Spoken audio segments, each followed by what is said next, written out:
৮৫ লাখ টাকা।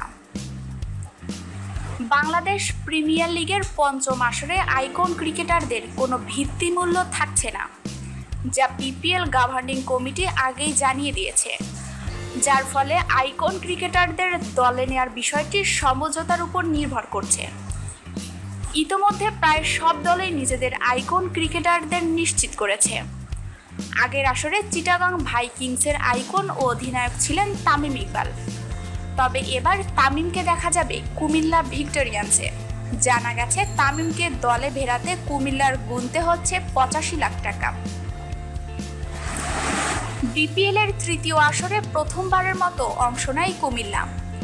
প্রথম আসরেই করে বাজিমাত, মাশরাফি বিন মর্তুজার নেতৃত্বে শিরোপা ঘরে তোলে।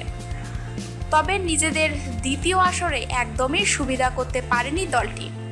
প্রথম রাউন্ডেই বিদায় নিয়েছে, যার দলে বিপিএলে আসন্ন আসরকে ঘিরে দলে বড় পরিবর্তন এসেছে দলটি। মাশরাফিকে ছেড়ে দিয়ে আইকন ক্রিকেটার হিসেবে নিয়েছে তামিম ইকবালকে। এদিকে মাশরাফির নতুন গন্তব্যস্থল রংপুর রাইডার্স।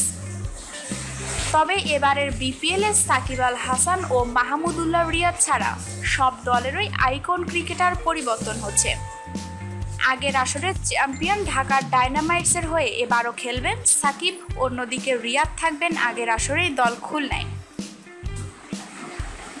এদিকে মুশফিকুর রহিমকে দেখা যাবে রাজশাহী কিংসে। আগের আসরের রাজশাহীর আইকন ক্রিকেটার ছিলেন সাব্বির রহমান, এবার সাব্বিরকে দেখা যাবে নতুন ফ্র্যাঞ্চাইজি সুরমা সিক্সেক্স সিলেটে। অন্যদিকে বরিশাল বুলসের আইকন ক্রিকেটার হিসেবে খেলবেন মোস্তাফিজুর রহমান। উল্লেখ্য, আগামী ২রা নভেম্বর বসবে বিপিএলের পঞ্চম আসর। আমাদের নিউজটি ভালো লাগলে নিউজটি অবশ্যই আপনার বন্ধুদের সাথে শেয়ার করবেন এবং স্পোর্টসের নিত্য নতুন নিউজ পেতে আমাদের চ্যানেলটিকে লাইক, কমেন্ট এবং সাবস্ক্রাইব করে আমাদের সঙ্গেই থাকবেন। ধন্যবাদ সবাইকে।